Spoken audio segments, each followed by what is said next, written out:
Hi, Bhante. Hi, Bob. How you doing? All right. Okay. Let me introduce this. I'm Robert Wright. This is The Wright Show, available in both streaming video and via audio podcast. You are Bhikkhu Bodhi, very well-known Buddhist monk and also scholar of Buddhism. In particular, you have translated, I guess, the great bulk of what's called the Pali Canon into English from Pali. The Pali Canon is, by many people's reckoning, the earliest stratum of written Buddhist texts, I guess. And is it fair to say that you've translated the majority of that into English? No, not by a long shot. Really? Yeah. What I've translated myself really is the Samyutta Nikaya, that's the connected discourses, and the Anguttara Nikaya, the numerical discourses. The Majjhima Nikaya was originally translated by the British monk Bhikkhu Nyanamoli, and he died suddenly without having had the chance to polish his translation or to have it prepared for publication. And it was just left as handwritten manuscripts in his cottage at Island Hermitage. So I prepared that for publication, and I did a fair amount of editing on it. And then I wrote the introduction, the notes, the glossary, and so forth. Okay, so, but even if we confine ourselves to those first two volumes you mentioned, they're like 1,000 pages each or something, right? That's right. Yeah. And that's massive. I also did the Sutta Nipata and its commentary, which also comes to about. Let me just take a quick look. These are very big books. I have a couple of them on my bookshelf. If I were home, I would show them. Yeah, if we count the notes and all the supplementary material, it's about 1,500 pages. Well, there you go. I mean, so that's not most of the Pali Canon? No. There's still first. This is just part of the Sutta Pitaka. Then there's the Vinaya Pitaka, which I haven't touched, and the Abhidhamma Pitaka, which I haven't translated, the canonical Abhidhamma, but I did prepare a book on the Abhidhamma called, I gave it the title, A Comprehensive Manual. Okay, so you're counting the Abhidhamma. Yeah, that part of the Abhidhamma. Okay, because that's anyway, that's a somewhat, some people would date that as later than the other stuff. Definitely, right? That's from the medieval period. Yeah, that's about human psychology. And then the other one you mentioned, one of the ones you haven't done is largely about kind of ritual and stuff, monastic ritual, right? Monastic, the rules and regulations. Yeah. That's the Vinaya Pitaka, but somebody kind of else. The Leviticus of Buddhism or something, if I've got that right. So that's a good way to put it. Yeah, well, let's talk about a thin volume of yours. Because it's more relevant to what we're going to talk about. I mean, all of what we've mentioned has some relevance, but okay. So this is called the Buddhist Teachings on Social and Communal Harmony, an anthology of discourses from the Pali Canon, edited and introduced by Bhikkhu Bodhi. Here's what it looks like. Relatively slender volume. As the title suggests, it has some relevance to ethics, ethical behavior. Also has relevance to, some things that get a lot of discussion these days, like the so-called, political polarization in America and the so-called psychology of tribalism. So there's a lot of things we can discuss that are relevant to this, but in a very broad sense, it has relevance to Buddhist ethics. And I want to talk today about Buddhist ethics in addition to some of these kinds of concrete application. And of course, Buddhist ethics sounds academic, but as I've already suggested, it has practical application. And also it may be of interest. There are a lot of people who are now calling themselves Buddhists who didn't grow up Buddhist. They may have, been introduced to Buddhism via meditation retreats or something. And they might want to know more about what kinds of ethical commitments are entailed in calling yourself a Buddhist. In addition, there is what's called socially engaged Buddhism. And I know you've been very involved in that. That is to say, political activism. And that in turn has a connection to Buddhist ethics. So there's all of these practical applications, and we'll try to get to a lot of them. But why don't we start out talking about Buddhist ethics in a more kind of, I don't know, broad-gauged sense, and ask you, what is the, well, first of all, is it meaningful to talk about a Buddhist ethics, right? I mean, I've always wondered, when you hear that there's a course on Christian ethics, I always wonder, like, wow, that could go a lot of places. There's been a lot of things that have been justified by Christian theologians as ethical. If you ask them, well, what is the core, what is the foundation for Christian ethics, you might get somewhat different answers. I guess they would certainly mention things Jesus said, maybe the Sermon on the Mount. But in the case of Buddhism, what is the answer to that question? In other words, first of all, to what extent can we speak of a Buddhist ethics? And secondly, what is the foundation for it in the text? Okay, certainly there is such a thing as Buddhist ethics. In fact, like I would say that ethics is fundamental to the practice of the Buddha's teachings.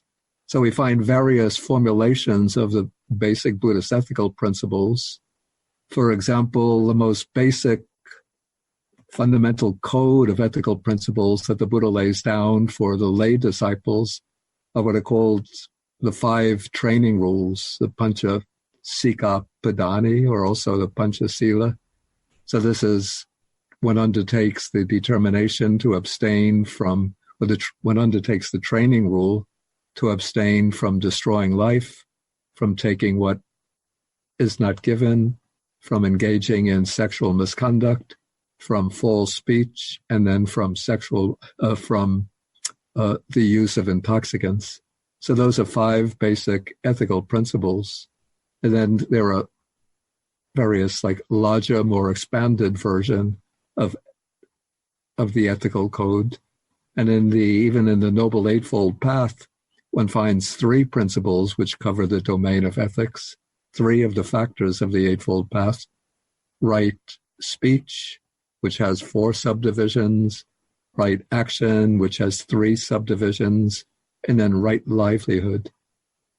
Okay. So just to make sure I understand this clearly, the first set of what kind of prohibitions, I guess, on intoxicants and so on, these are things that monks might adhere to, but lay Buddhists might not be required to adhere to all of them?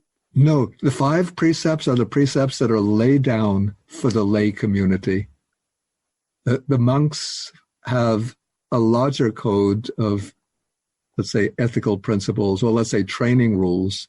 So many of them are ethical, but a lot of the training rules are more concerned with what we might call monastic etiquette and principles that will promote communal harmony within the monastic sangha.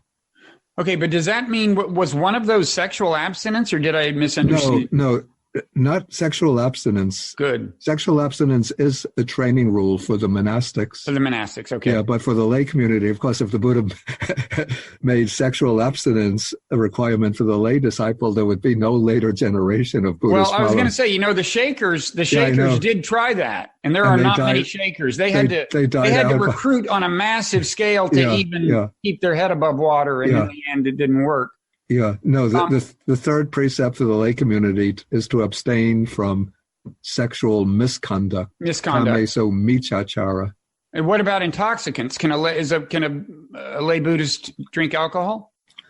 Yeah, first, one has to say about the training rules that they're not like commandments or fixed prohibitions, but they're training rules that a lay person takes upon himself or herself as a kind of determination to train in these principles. And so one can't say that it's prohibited for a lay person to drink alcohol, but if the lay person undertakes the training rule, the 5 precepts or 5 training rules, then as a matter of personal training, then they won't drink alcohol. Okay. Now I should say that, my opinion, the precept to abstain from the use of intoxicants has a somewhat different character from the other 4 precepts. What I would say is that the other 4 precepts are directly and explicitly moral principles, or they're determined by moral principles, whereas the 5th precept doesn't intrinsically have a moral character. because there's nothing immoral or unethical about using intoxicants. But I think the Buddha included this training rule amongst the 5 precepts because when one uses, especially habitually and beyond the limits, when one uses alcohol, it clouds the mind and it debilitates the sense of what we call moral restraint. So one then finds it easier to transgress the other 4 precepts, which are explicitly and intrinsically ethical in character. Mm-hmm. Okay. So you mentioned the Eightfold Path. Yeah. And that's certainly at this close to the center of, I guess, ethical reckoning. And as you said, there are 3. So the Eightfold Path is a list of these 8 things, and they all begin, as commonly translated, with the word right. Yeah. So there's right view, right intention, right concentration, right mindfulness. And as you said, 3 of these are very much kind of behavioral in their orientation. Right speech, right action, right livelihood. That is how you make a living. I want to just nod to something that we can, I hope, get into later. But there's an interesting characteristic of Buddhist ethics and really of Buddhist thought more broadly, which is kind of a connection between viewing the world clearly and behaving properly in an ethical sense. In the introduction to this book that I mentioned, Social and Communal Harmony, you note that there's a distinction. If you look at just right view in the Eightfold Path, that is the proper and clear view of reality, there's something called mundane right view, which has to do with ethics, among other things. And then there's world transcending right view, which has to do with, I guess, well, if you attained enlightenment, you would have completely world transcending right view. But there is this connection, right, between, on the one hand, just viewing the world clearly in a way that could lead to transcendence, and proper ethical conduct. Because if you see the world clearly, it will be natural to behave properly. Is that fair to say? I would say so. Yes. Yeah. And that's kind of unusual, right? I mean, I'm not. I guess there's a sense in which you see it in Christianity and Islam. It's just that maybe it's not so much a metaphysically proper view of the world. That you see what I mean? In Buddhism or in the other? It seems less so in the Abrahamic religions. Yeah. Okay. Well, the way I explain and based on the text, the meaning of the mundane right view, it's explained as having an understanding and a trust in what is called the principle of karma and its fruits and its results. So it's an understanding that our morally significant. Oh, I see. Okay. So it's an understanding that our morally significant actions, our wholesome and unwholesome deeds, create karma, a kind of moral force, a moral and psychological force that has the capacity to produce results that correspond to the ethical nature of the original action. And so this applies to the sequence of lives within samsara, the cycle of birth and death, and it affirms the capacity of our actions to generate results, not only in this life, but to bring about, actually to generate the next type of existence that we take on and to bring their results in future existences. And so when one has trust and confidence in this principle, through understanding, though in most cases not through direct realization. So when one has an understanding of this principle, that will serve as a deterrent from engaging in unwholesome actions and as a motivation for engaging in wholesome actions. So in that way, the right understanding, the right view of karma and its fruits then becomes a kind of a guideline to undertaking ethical modes of behavior. Okay, now I see more clearly. So really, both world transcending right view and mundane right view can lead to ethical behaviors through different paths. Yeah. And then we could say that within the Buddha teaches a kind of 3-tiered process of training, where we have here at the foundation, we have ethical behavior or good conduct. This is sila. And then based on that comes the training in meditation, leading to samadhi, to concentration. And then the training in concentration serves as the basis for the training in panya, in insight or wisdom. Mm-hmm. Okay, so in this way, the observance of ethical behavior serves as a foundation for the 2 higher stages of training. Okay. So among Asian lay Buddhists, one motivation for behaving ethically has a little something in common with the kind of an Abrahamic motivation. If you imagine Christians wanting to behave well so that they'll go to heaven. I mean, I don't want to put it too crassly, but there is the idea in Buddhism that if you behave ethically, you're more likely to have a favorable rebirth. Oh, definitely, yeah. And then the other path is, and there's a little bit of an irony here, right? Because the world transcending right view has to do involves, among other things, apprehending experientially the idea of not self. Right. So there's a sense in which you don't exist, and yet if you look at mundane right view, there's a sense in which you're kind of concerned for what's going to happen to you in the afterlife, right? Yeah, though I don't see a contradiction between the two when you sort of have a clear understanding of what the teaching of non-self entails. I wouldn't say that it entails that you are not there or that you don't exist in any way. At, I would say, the empirical level, the person certainly exists, though they exist as a constellation or conglomeration or an assemblage of what we call the 5 aggregates, the 5 constituents of experience, bodily form, feeling, perception, volitional activities, and consciousness. And so what we call the person is this assemblage of the 5 aggregates. And this assemblage of the 5 aggregates, let us say in any individual life, maintains a certain continuity from the moment of birth or even conception up to the moment of death.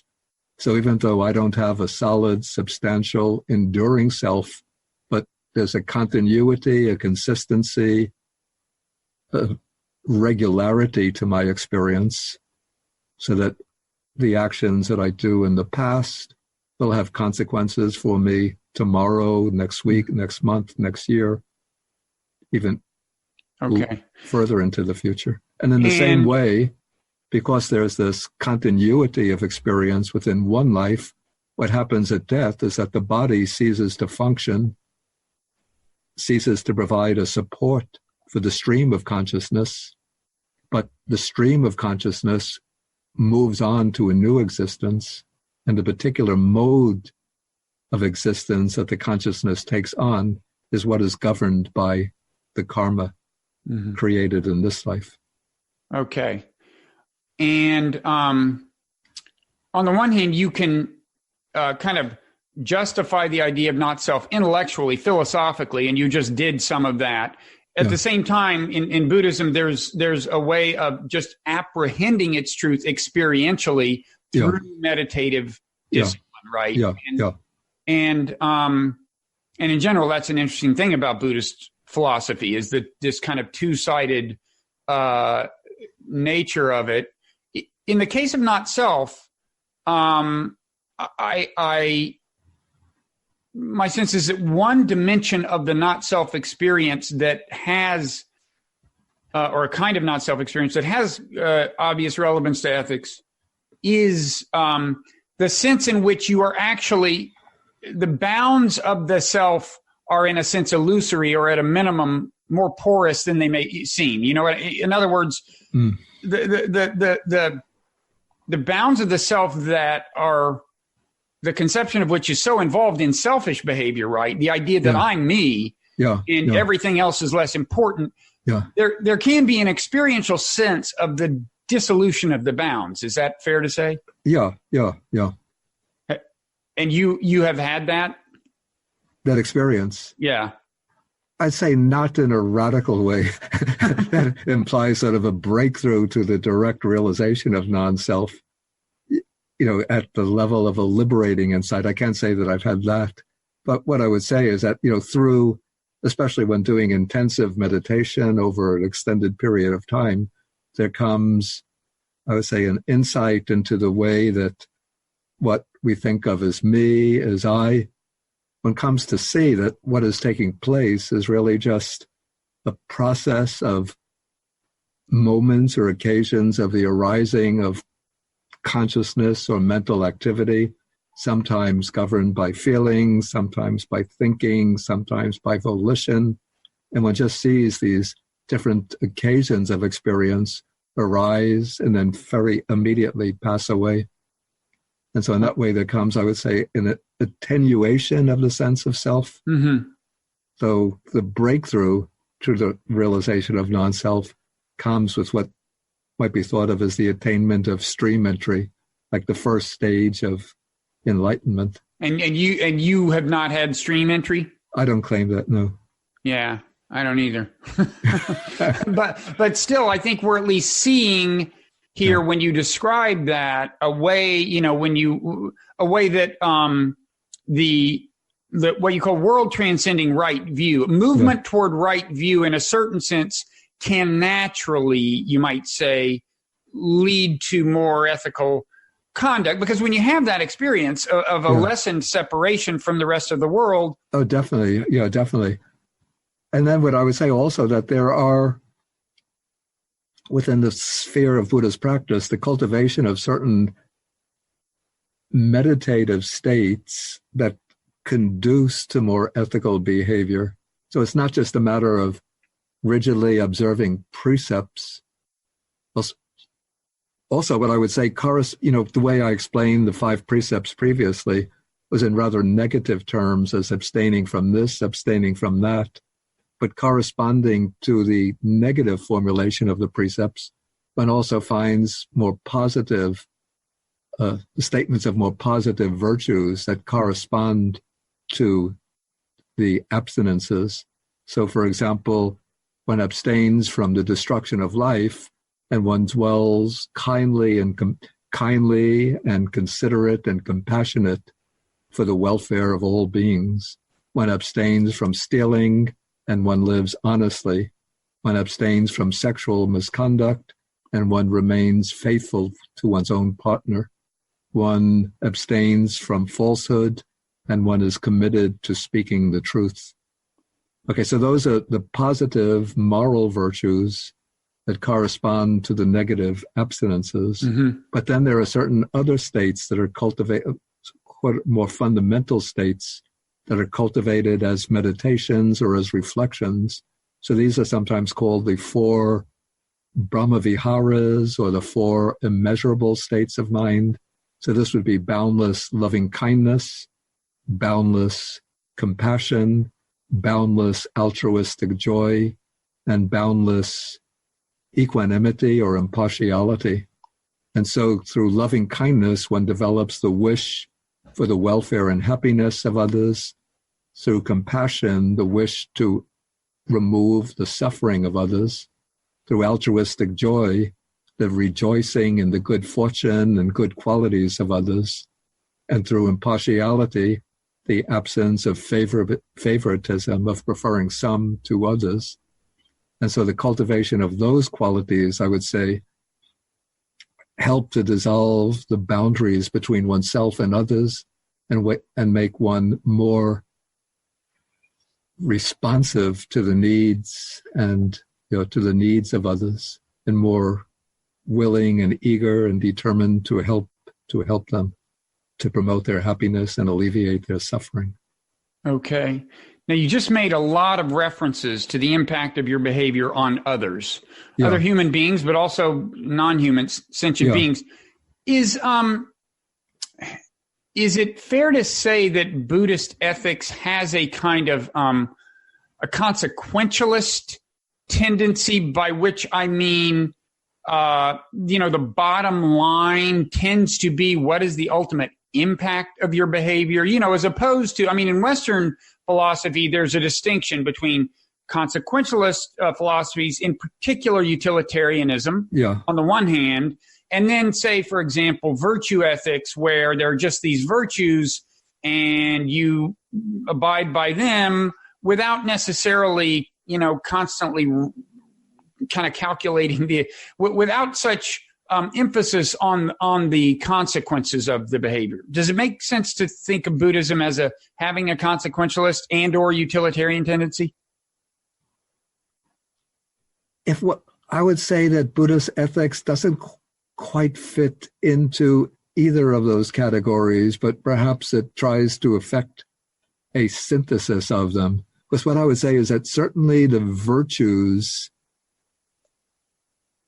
play a quite essential role in Buddhist ethics, rather than, let us say, if one takes a very strict consequentialist position, then one calculates what is it that's going to promote the good of others, and say, if I could promote the good of others through some kind of dishonest behavior, through spreading falsehood, then I should engage in that dishonest behavior because it will contribute to the good of others.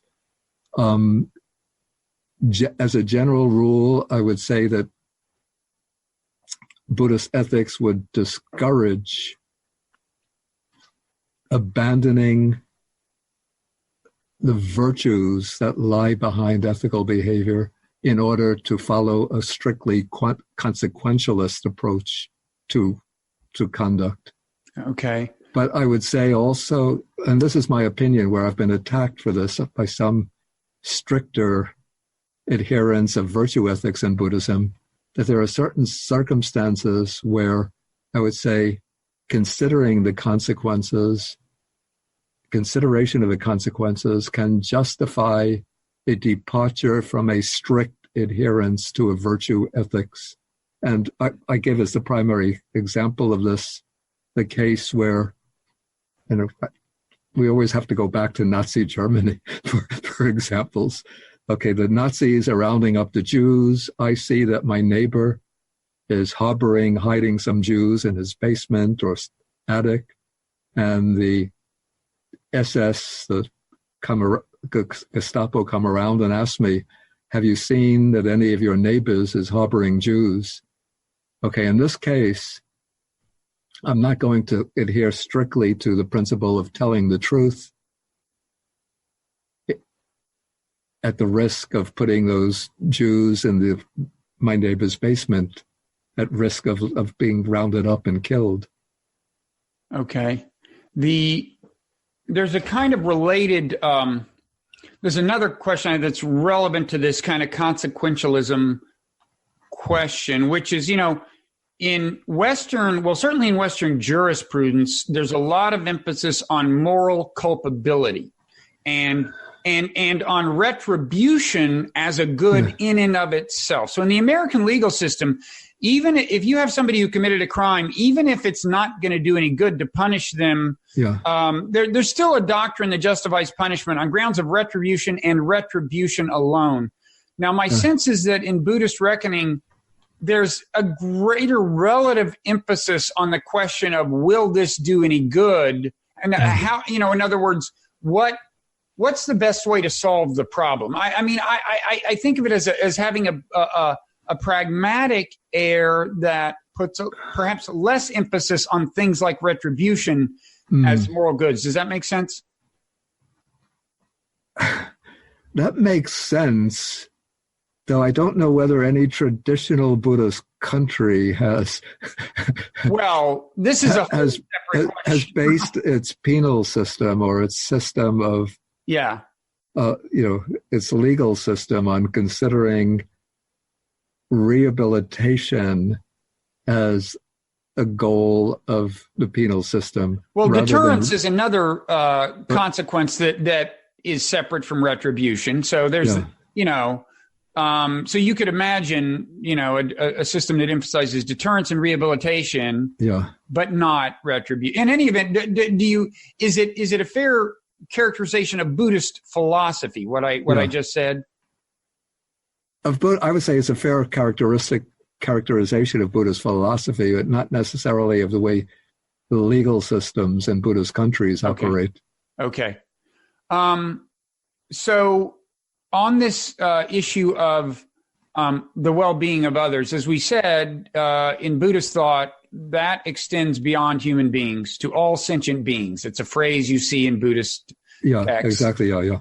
Where does that come from? Now, Buddhism, of course, is closely related to Hinduism. The Buddha would have grown up in a kind of, I guess, Hindu milieu, we would think.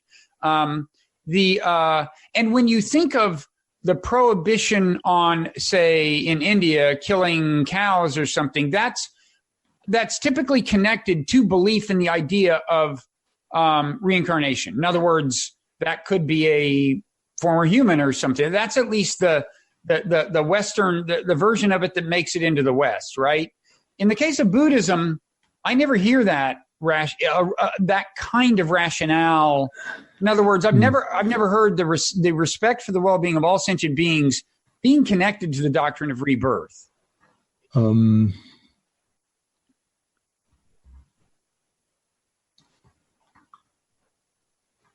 don't think I've come across that either. Yeah, first of all, maybe I could correct a few things that you said. Okay. What we call Hinduism actually came into existence, I would say, several centuries after the Buddha. What existed in the Buddha's time would have been, on the one hand, there would have been Brahmanism, which would have been the system observed by the Brahmins based on the Vedas and the later texts within the Vedic collections. And then there would have been various local religions, sort of village-level religions based on the worship of various local deities who were sought for protection, a wide variety of indigenous beliefs. Mm-hmm. And it took time, several centuries, for a full-fledged religion to emerge that can be brought under the general name of Hinduism. And even then, there are various complexities within that system.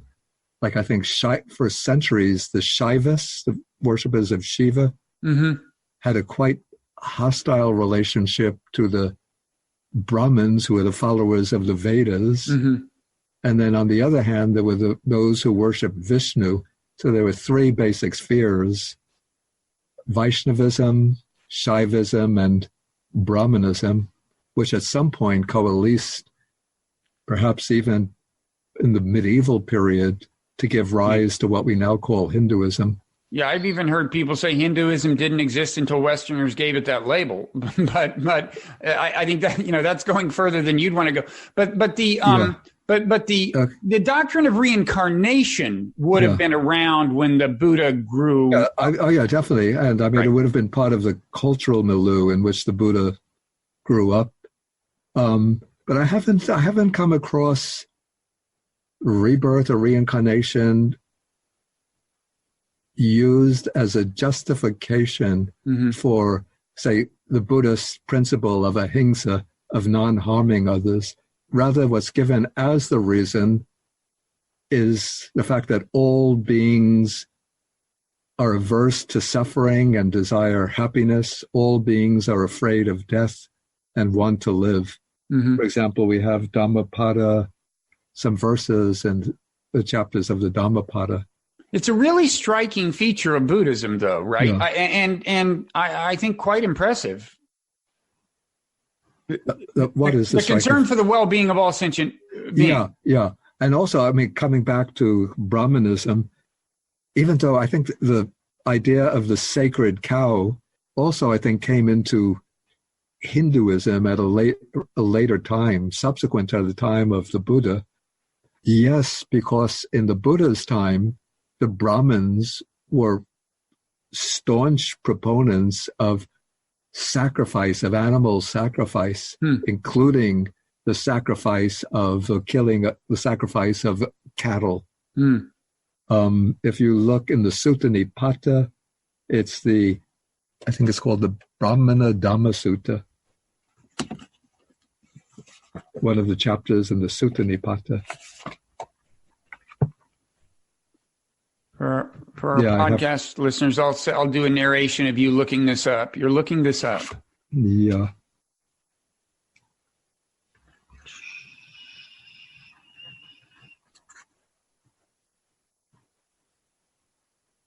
Yes, in the Sutta Nipata, chapter 2, sutta number 7, I translated it as the tradition of the Brahmins. And in the sutta, the Buddha speaks about how in ancient times, the Brahmins were very pious, devout, dedicated to study and meditation, and they dwelt harmlessly. But then at a later time, they became corrupted and greedy for offerings from the kings. And so to get these offerings, they proposed to the kings the idea of sacrificing cattle. Okay. And so that came to be a prevalent practice amongst the Brahmins that the Buddha criticized very sternly. So the emphasis on non-harm to sentient beings goes way, way back in Buddhist texts. Yeah, and also it's common to other religions that were contemporary with the Buddha, especially Jainism. Right. They were famous for taking this to what some might call extremes, right? They wore like nets so that they would not accidentally ingest tiny insects. Yeah. Exactly, yeah. So let's talk about how some of this, let's talk about how that in particular, non-harm, plays out in the real world. And maybe even connect it to the three parts of the Eightfold Path that, as you said, are related to ethics in a kind of direct way: right speech, right action, right livelihood. Yeah. So I've heard some interpretations of right livelihood to mean that you should not, for example, have a job in the armaments industry. Yeah. I don't know whether that is actually explicit in the early text, it's a recent interpretation, or whether it's even a consensus interpretation now, but it does sound like it's related to this concept of not harm. Do you want to talk about your view on that issue? Yeah, there is a sutta discourse in which the Buddha speaks about 5 kinds of trade in which a disciple should not engage. I think you may be able to find it in that book on the Buddha's teachings on social and communal harmony. Okay. I don't have it in arm's reach right now. I think one of the means of livelihood is trade in weapons. Mm-hmm.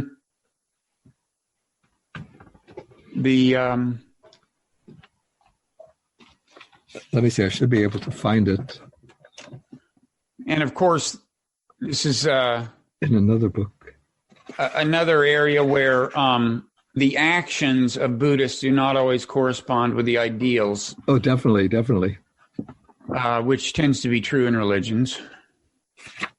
Okay, there are 5 trades that should not be taken up by a lay follower. And the first is trading in weapons, then trading in living beings. This could be taken as trading in animals for sale, and also trading in slaves or prostitutes. Trading in meat, trading in intoxicants, and trading in poisons. So were the early Buddhists were vegetarian? This is an interesting point, that the Buddha doesn't make vegetarianism obligatory, but here he's legislating for the monastic order. He doesn't give fixed rules in regard to the lay community, but he says for the monastics, because the monastics would go on alms round and would receive whatever is offered.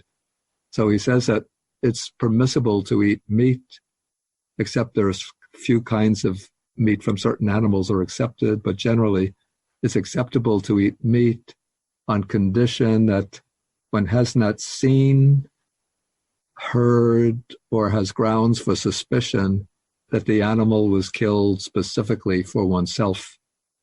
But if a meat dish is prepared from an animal that's already dead, then it's permissible for the monastic to accept it. Right. So I guess maybe that explains why I've heard about these Buddhists in, I don't know, Bhutan or somewhere. Maybe this is not uncommon, where they would have livestock and just kind of create a situation where it was likely that the livestock would have a fatal accident.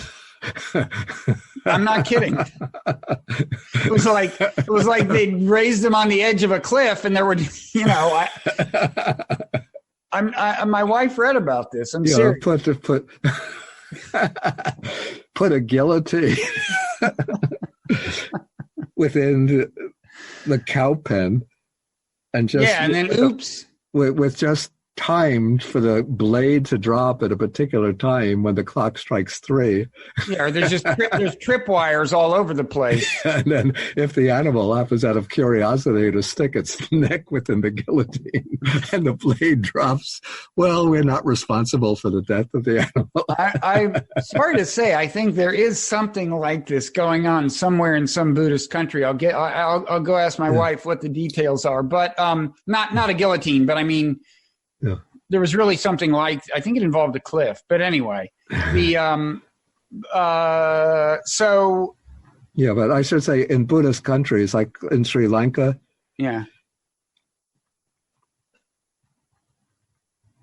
some of the Buddhists are vegetarian on moral, unethical principles, but the great majority are not vegetarian. And in Sri Lanka, I think most of the butchers are not Buddhist, but they're usually Muslims. Maybe some are Christians.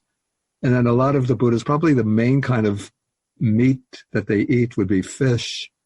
And the fishing communities are primarily Christian, or they can be just ordinary Buddhists, not so strict in observing the precepts. Okay.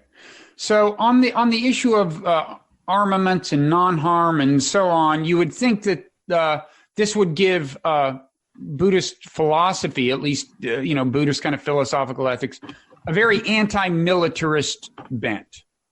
Is that, again, leaving aside the way governments in Buddhist countries behave? I mean, as usual, there can be a gap between religious ideals and behavior. But as far as the ethical teachings go, would you say it's more anti-militarism than other religions? I would say that probably if one takes Buddhist principles through and tries to pursue them in a consistent way, it would certainly lead to an anti-militaristic type of policy. But in Buddhist countries, let us speak about earlier eras in traditional Buddhist countries, where the country is ruled by a Buddhist king. The king has the responsibility for defending the country. And so what I would say is that as part of the government's responsibility is to maintain a defensive army to defend the country from attacks by aggressive nations. And even though an ideal follower of Buddhist ethics would not join the army and participate in military adventures, but the ordinary Buddhist followers who are not strictly adhering to the precepts could join the army and participate as soldiers. But if they're going to follow Buddhist principles in at least a compromise way, but trying to observe their spirit, the country would not engage in aggressive attacks on other countries, but just utilize the military forces to defend the country and to protect the people. But strict observers would avoid joining the military, those who want to observe the precepts in complete purity. And of course, a threshold, an important phase in the spread of Buddhism was its embrace by the Emperor Ashoka in India. And the standard story on him is he had a phase of being militaristic himself, but then he saw the error of his ways, and his embrace of Buddhism was related to that that insight that he had, right? Yeah, when he witnessed the vast destruction of human lives, when he invaded and conquered the country that was called Kalinga at that time. then that caused a kind of turn, the inner conversion of the heart within him. And then he turned to the full adoption of the Buddha Dharma. And I think the oldest, physical objects with Buddhist inscriptions come from, that's not to say they're the earliest texts, so to speak, but the oldest physical objects that have Buddhist sayings in them are from his era. Yeah, right? the inscriptions of King Ashoka. Yeah. So, one reason I ask about the militarism is I'd like to see myself more political activism on this front. And I would say in general, among progressives, it's easier to get people interested in environmental activism or social justice activism, both of which are worthy causes, than anti-militaristic activism. I would think the Buddhists would be a natural community to draw on for that kind of activism. But and maybe you can tell me there's more of it than I realize, but I haven't seen a lot. I haven't seen a lot too. And what seems to me to be the case is that this is in the people growing up in the United States, these wars in Afghanistan, I don't know what's going on in Iraq now. Probably the U.S. still has forces there. Yeah. And other covert operations going on in several African countries. The U.S. support, even though there's been some reluctance about this report for the Saudi Arabian attacks on the Houthi rebels in Yemen, which are really in danger. It has already cost thousands and thousands of people their lives. It's just been going on for people who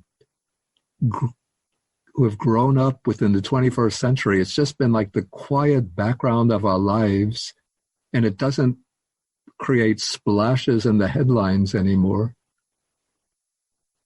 So one almost just takes it for granted, as though it's something like the wind blowing in the air and the sun, the clouds covering the sun. It's just part of the sort of invisible background of our lives. Yeah, and we don't even know about all of it because, the drone strikes done by the Pentagon are matters of public record. They have to report those, but the ones done by the CIA can remain secret forever. They don't even let the taxpayers know where they're paying to have people killed. Yeah.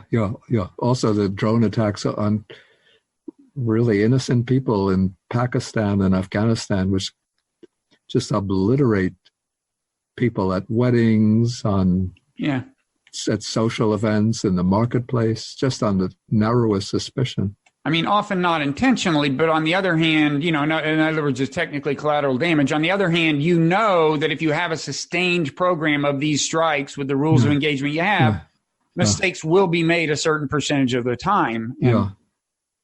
So anyway, maybe someday. What's that? Did you say? Compared to, say, the climate movement and the movement for something like Medicare for all, a Green New Deal, compared to that, the anti-war movement, anti-militarist movement, not only amongst Buddhists, but in the general population, is very, very muted.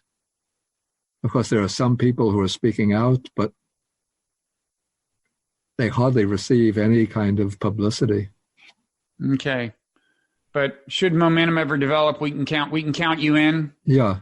Okay, good.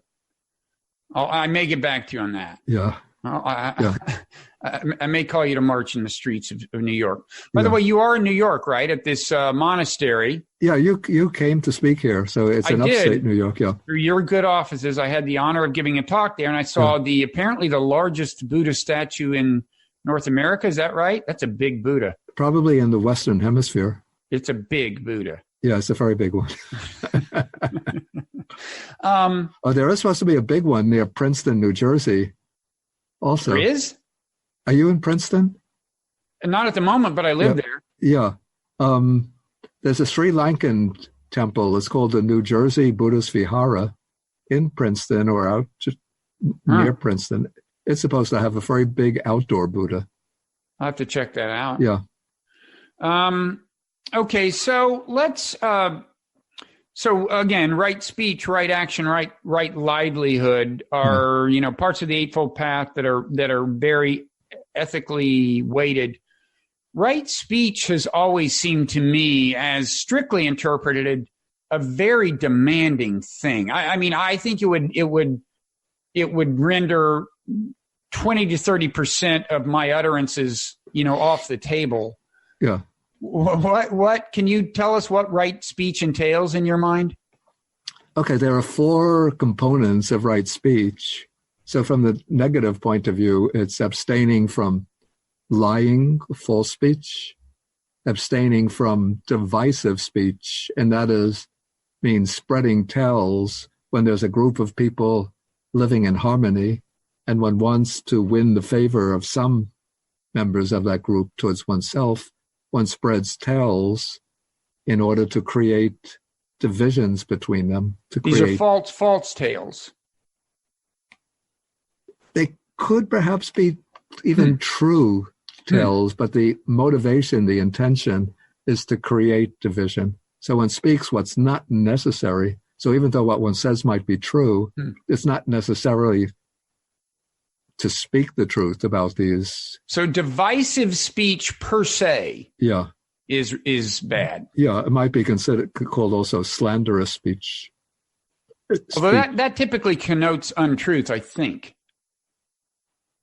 But maybe in the Buddhist text, it doesn't really speak about whether that speech is true or false. Just what determines it as divisive speech is the intention is to create division between those living in harmony. Mm-hmm. Okay, the third component of right speech is abstaining from harsh speech which deliberately hurts the feelings of others, and which is spoken with an angry, hostile, aggressive state of mind. Mm-hmm. And then the fourth is sampapalapa, which I render that as idle chatter, but it seems, I think that's the category that you would say would encompass about 20% of our ordinary speech. Oh, yeah. I wasn't even counting that when I was talking about the speech of mine that would be prohibited. That brings me over the 50% threshold if we throw in idle chatter, I think. I would just have to tape my mouth shut. But I would maybe explain this as gossip. Because, we speak with others about the weather, about what's going on with our government. That's all okay. A lot of our speech is devoted to that. People who like sports will discuss sports, what's taking place with the baseball game, football game. I wouldn't think that kind of ordinary day-to-day speech should be comprised under wrong speech. Okay, good. Well, that's a load off my mind. I still need to keep my mouth shut a lot more than I do, it sounds like. Yeah. So that's right speech. Yeah, and then the positive counterparts of that is instead of speaking falsehood, to speak the truth. And that means to speak the truth when it's the right occasion to speak the truth. Mm-hmm. And interestingly, when the Buddha is elaborating on right speech, he says that one is going to speak what one knows to be fact, but one has to speak it at the right time. And so if, say, one wants to reproach a friend of yours because of some kind of wrong behavior, you don't go to him when he's in the midst of a group of his friends and then start criticizing him in front of his friends in a way that's going to humiliate him. But you wait until you can get him alone and speak to him privately. And these kinds of specific applications with example these are found in the early texts? Yeah. Okay. I think you'll find them in that little book, Buddha's teaching us. There's a chapter on right speech. So it's a pretty comprehensive ethical system. Yeah. I think certainly, I guess a lot of religions, I was trying to think what compares in Christianity, but anyway, it's pretty comprehensive. then we talked a little about right livelihood, but we focused on the militarism question, the armaments. Are there other dimensions of right livelihood that are important? Well, what I would say is that the question of right livelihood becomes very complex and difficult to resolve today because of the interweaving of so many different types of ways of earning a living, sort of the interrelationships between them, and the way various industries have exploded and become very big with many different departments. And so people can face quite ambiguous or ambivalent situations regarding their livelihood. For example, if I am working in a chemical company, let's say, that is preparing chemicals that are used, let us say, have a harmful impact on the environment, and I'm just working, say, as a secretary in that company, not involved in producing these chemicals, these poisonous chemicals, I might be faced with the dilemma, should I continue working for this company or not? Even though I'm not producing the poisonous chemicals, I'm just doing like secretarial level work or research work in another department. Or I don't have a simple answer to that question. Yeah. I think people have to consult with their own conscience and then make their decisions on that basis.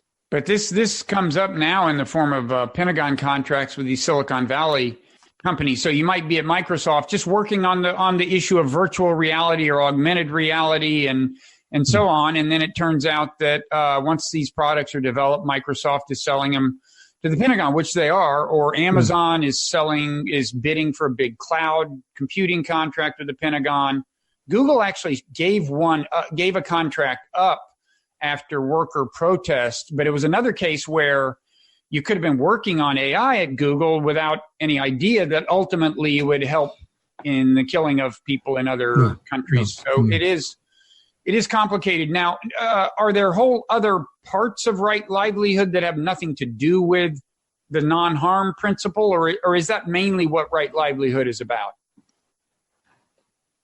Well, I say not only, actually there are aspects of right livelihood or wrong livelihood that are not directly concerned with harming other living beings. And this would be earning one's living by means that involve deception, fraudulence, cheating others.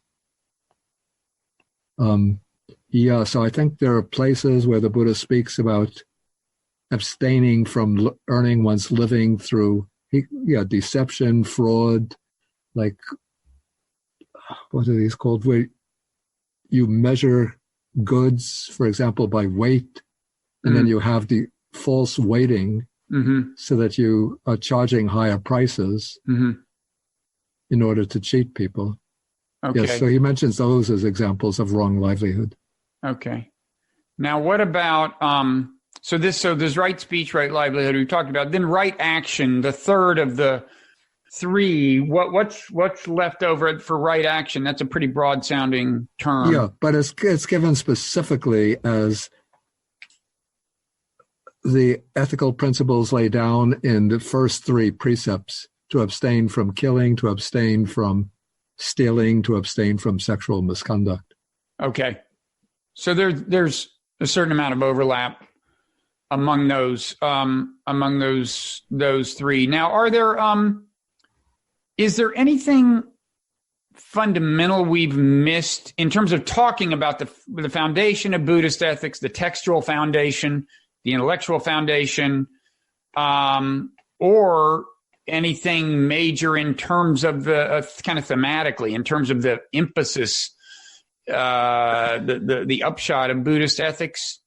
Yeah, first I would say that there's another list of items that goes along with the 5 precepts and the Noble Eightfold Path, which recurs in the early texts again and again.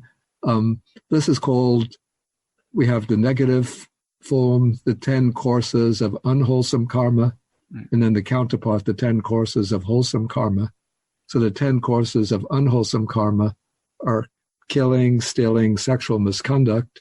Then the 4 types of wrong speech: lying, divisive speech, harsh speech, idle chatter.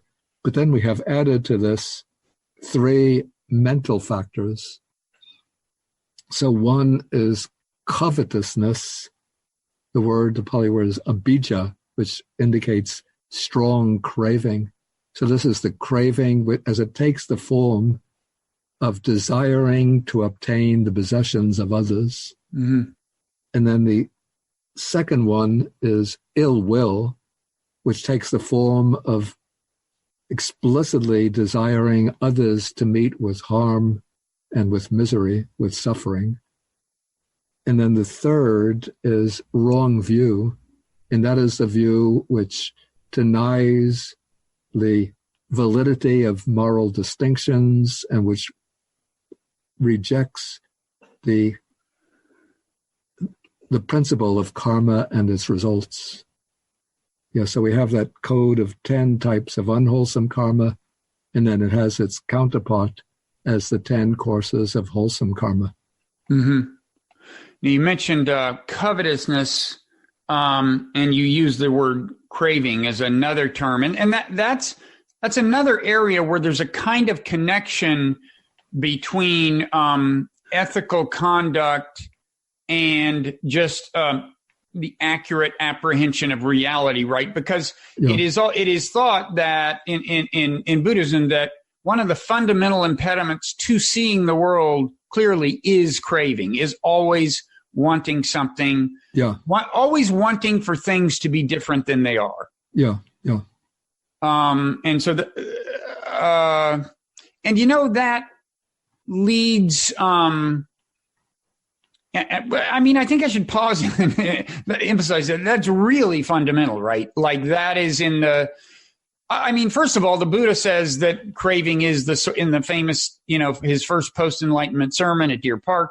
He says this is the source of human suffering. If you had to just name one thing, it is craving. Yeah. And the key is to make it stop. But it isn't just that it leads to your own suffering. Yeah. It leads you to make other people suffer. Oh, yeah, and it leads you to not see the world clearly, not just in the sense of having an accurate ethical view of the world, but really failing to see through to the ultimate nature of things, right? Yeah. What I would say is that, in Buddhism, we speak about like the 3 kinds of training. And these, even though sometimes we restrict the use of the word ethics or morality to the first stage of training, the training in sila or good conduct, but actually there's a consistency in that all 3 stages of training sort of have an ethical root. Okay, so the training in samadhi or the adhicitta, the development of the higher mind, is the effort to overcome tentatively to overcome the mental defilements, which are sometimes spoken of, again, as craving, ill will, dullness and drowsiness, restlessness, doubt. Sometimes there's a set of 16 defilements, including anger, hostility, jealousy, resentment, hypocrisy, deceitfulness, conceit, arrogance, vanity, and so forth. It's a little like the 7 deadly sins in the West, right? I mean, broadly. Yeah, 16 deadly sins. Yeah, but the same idea. Yeah. Okay. So the task of the meditative development is to overcome those mental defilements. And those mental defilements, you could see, have, even as mental states, have a moral component or an ethical component. And those are the states that will break out and manifest in unwholesome conduct. And then the training in wisdom is, as you say, it's the training to see things as they really are. But when one gains this insight into the nature of things as they are, that insight will debilitate the mental defilements. And when the insight reaches its culmination, it eradicates the mental defilements so that they cannot arise again. Mm-hmm. And so the ultimate state of liberation. It's not only a state of wise realization of the nature of things, but it's a state of permanent purity of mind, a purity of mind which is so powerful that the person who has obtained that state can never again engage in unwholesome bodily or verbal conduct. And, I'd say, as you kind of hinted, I mean, even those of us who have not attained liberation, which is many of us, if I've done meditation retreats, not super long ones, but enough to get a taste of what it's like when you really do relax at least that constant sense of craving. Yeah. And it really is transformative. I mean, unfortunately, the transformation doesn't necessarily last, but but it is amazing how it can reshape just the nature of conscious existence. Exactly. Yeah. It's worth experimenting with. So I want to.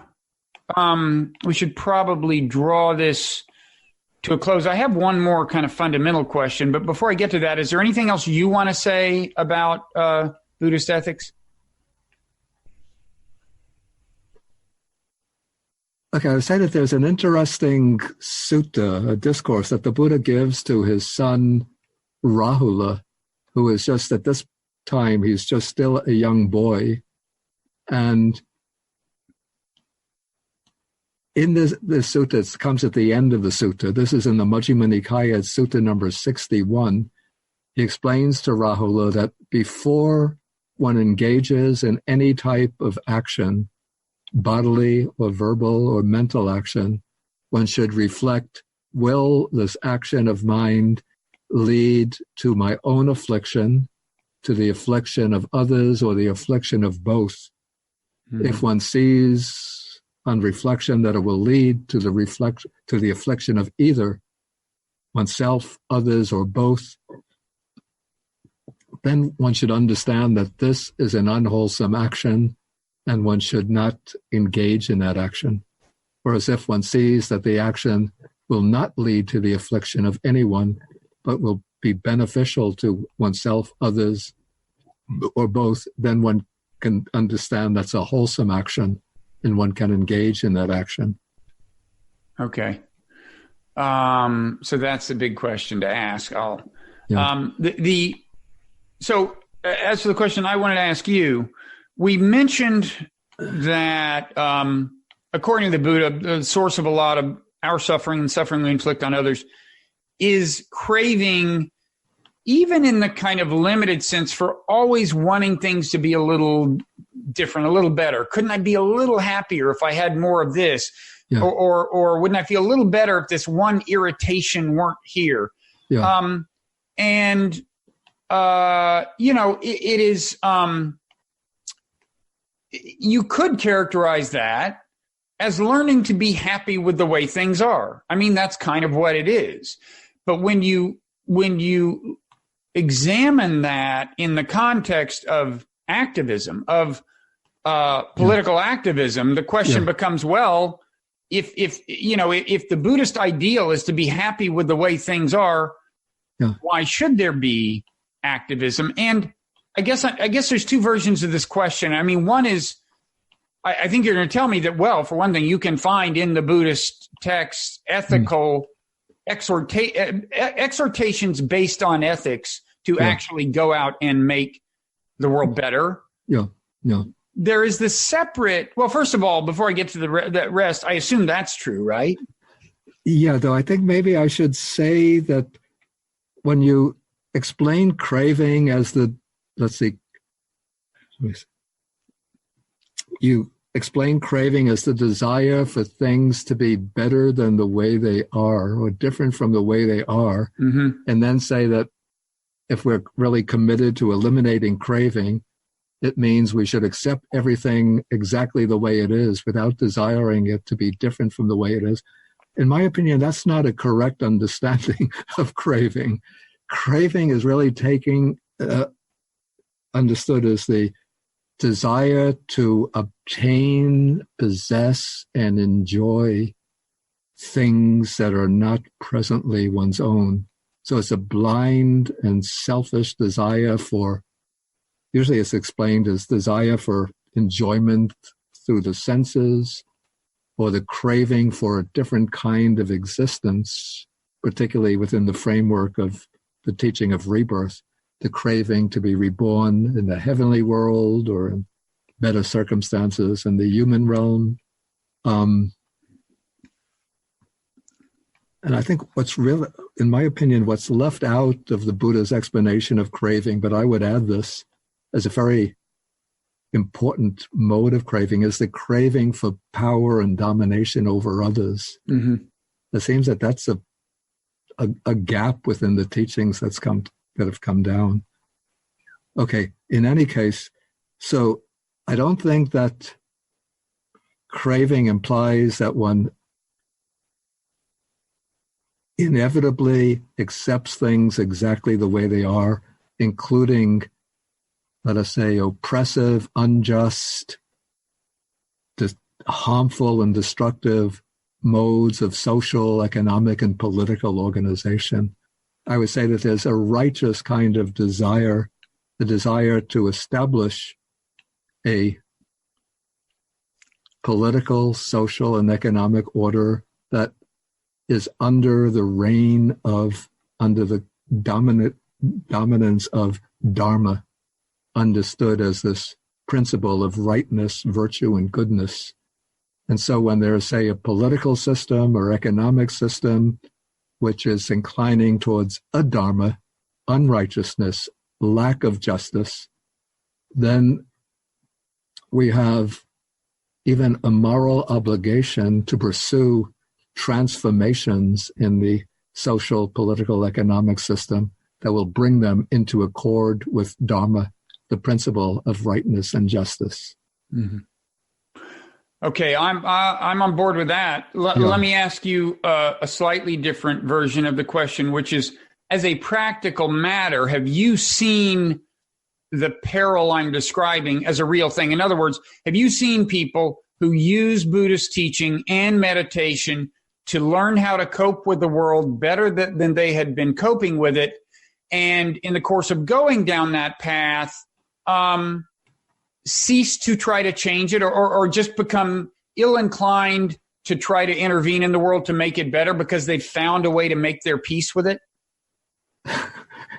It seems that the people that I come across generally don't take that attitude, but I've heard of people who take that kind of attitude, who think that the aim of Buddhist practice is to develop what they interpret the equanimity, which is posited as one of the aims of Buddhist practice. Mm-hmm. Take equanimity to entail that one accepts everything exactly the way it is, and that one doesn't make efforts to pursue a more just and more righteous social, political, economic order, mm-hmm. because that would involve in some way departing from that stance of perfect equanimity. I can see that there is that real danger, and I've heard of people who adopt that approach. Mm-hmm. So generally the people that I encounter don't take that attitude. That's good. Sounds like you're hanging out with a good crowd. I want to just add a little afterward. On the subject of craving, there's one thing I've noted that, when you do, by going on a retreat or something, manage to at least, your craving at least abates, and you just feel less in the way of an urge for the next thrill or the next kind of betterment. There is an irony, which is that in my experience, and I think this is pretty common, attentiveness to and appreciation of beauty tends to grow. And so it's not as if you're checking out of all sensory pleasure. It's more like the sensory pleasure that you enjoy becomes of an arguably more wholesome kind and a more almost more durable kind. Oh, definitely. Yeah, definitely. Yeah. And that's a great thing. Yeah. So, well, thank you so much for taking the time. What are you doing when I'm not taking your time? Are you on to translating more texts or what? Recently, I haven't done a new translation project, but what I just completed fairly recently was the preparation of it's pretty much like a textbook on learning to read the Pali as used in the suttas and the discourses. So this is based on the class that I've been giving here at Chuang Monastery over about a 4-year period, where each week we've been taking short suttas from the Samyutta Nikaya, and then what I do is to explain them word by word, phrase by phrase, and then give a more natural translation and grammatical explanations. So what I did was to collect this material and then put it together in the form of virtually a textbook. Okay, and that's out? No, it was just submitted. I just submitted it recently to Wisdom Publications, and now they're engaged in the editorial work on it. It'll be out in about a year, a little more than a year, I hope. Okay, good. And Wisdom is also the publisher of this, the Buddhist Teachings on Social and Communal Harmony. Yeah.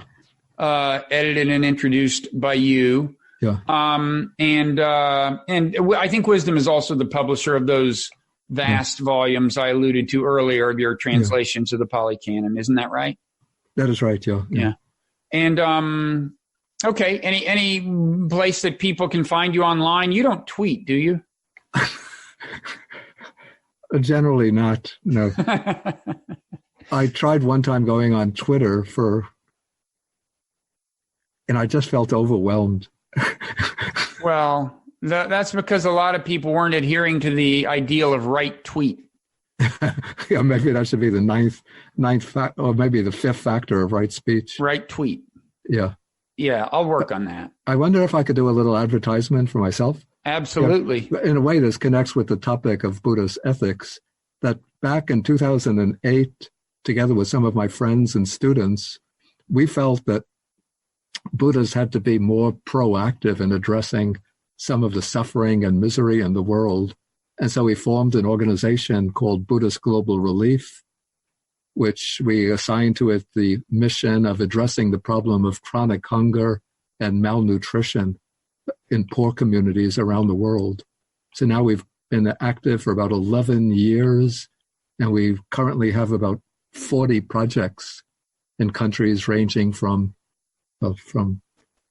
Mongolia, Vietnam, Cambodia, through India, Sri Lanka, several African countries, Kenya, Cote d'Ivoire, Cameroon, to Haiti, Peru, Nicaragua, and several projects in the United States. And I would like to encourage people, because we depend very largely on donations, so I like to encourage people to go online to look into the work of Buddhist Global Relief. And we also each year a walk to feed the hungry, which usually in the United States takes place at about 10 locations. And we'll be having the New York Walk to Feed the Hungry on October 26th in Riverside Park. So if people, this is 2019, so if people see this before the walk takes place, I would encourage them to come and join the walk. Okay, that's great. So if people Google Buddhist Global Relief, they'll find a way to donate to it? Yeah, definitely, yeah. They'll be directed to the website and can learn about the work. Okay. Very commendable. I want to do one more advertisement for you. You did these, if people want a good, now that podcasts are all the rage and people are walking around listening to things, you did a series of audio lectures in the 80s or 90s or something. It was 1981, yeah. It's like an introductory course in Buddhism. They're really good. Yeah. And people, I think if they just Google your name and lectures on Buddhism, they'll probably find them. Yeah. Or maybe they should search for 10 lectures on Buddhism. Yeah. 10 lectures. Yeah. Now, originally I labeled that the Buddha's teaching as it is. Mm-hmm. Right. I don't know whether I know the lectures are readily available at various places on the internet. I don't know if that title is used in every case, but you could search for 10 lectures on Buddhism. Okay. Yeah, no, they're great. It's like Buddhism 101, very authoritative and clear. Yeah. Okay, well, thank you so much for taking the time. Okay, so thank you for featuring me. Yeah. All right. We will see you around.